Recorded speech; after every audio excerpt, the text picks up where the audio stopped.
Migrants are arriving in Denver from the southern border faster than the city can help move migrants on from temporary shelters. So that means those shelters are filling fast. Many of the migrants have said they're up from El Paso. Our Steve Steger talked with a journalist there who has Colorado roots to get some insight on why Denver has become the destination. Very much, I think the humanitarian crisis well underway at this point. Robert Moore spent part of his journalism career as an editor at the Coloradoan in Fort Collins, but he has spent most of it reporting in El Paso, Texas. And he says he's never seen a situation quite like this. About 1,500 to 1,800 people a day were being released by the Border Patrol in El Paso. Many of them were able to get to shelters, but increasingly in recent days, we were seeing 500 or 600 people released to the streets. Leaders there are swamped. They're scrambling to get emergency shelters and to make sure that the funding's there to pay for them. In Denver, a much smaller version of the same crisis. More migrants are arriving each day than are moving on from emergency shelters here. 175 arrived overnight Tuesday, 101 more added to the emergency shelter count.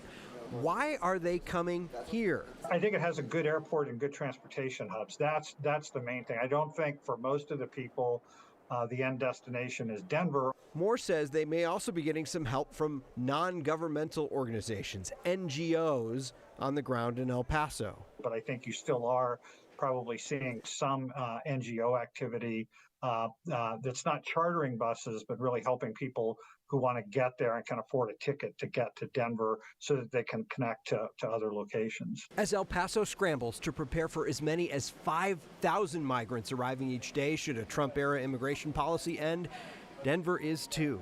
Today we learned that the governor met with clergy last week asking for help finding housing. This is a case of desperate people trying to come north to make for a better life for their families. I'd encourage everybody not to lose sight of the humanity here.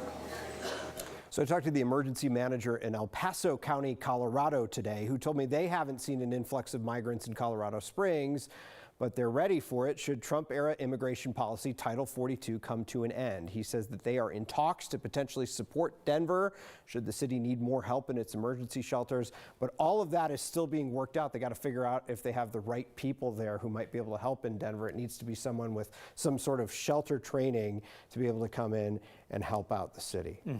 Because eventually the city's going to get to a point where they simply don't have beds for people. So it looks like it's that second stage of where does somebody go from that emergency shelter out into the community. And if the governor's getting involved, then we're talking about obviously other places in Colorado. Yeah, and we did ask today, by the way, to the city that is slowly running out of bed space. They're about to open the Denver Coliseum this week for folks to have a larger warming center. We asked if that could be a long-term solution for this crisis. We were told by the city today that that is not part of the plan right now. Not part of the plan to have the Denver Coliseum house folks coming into town. All right.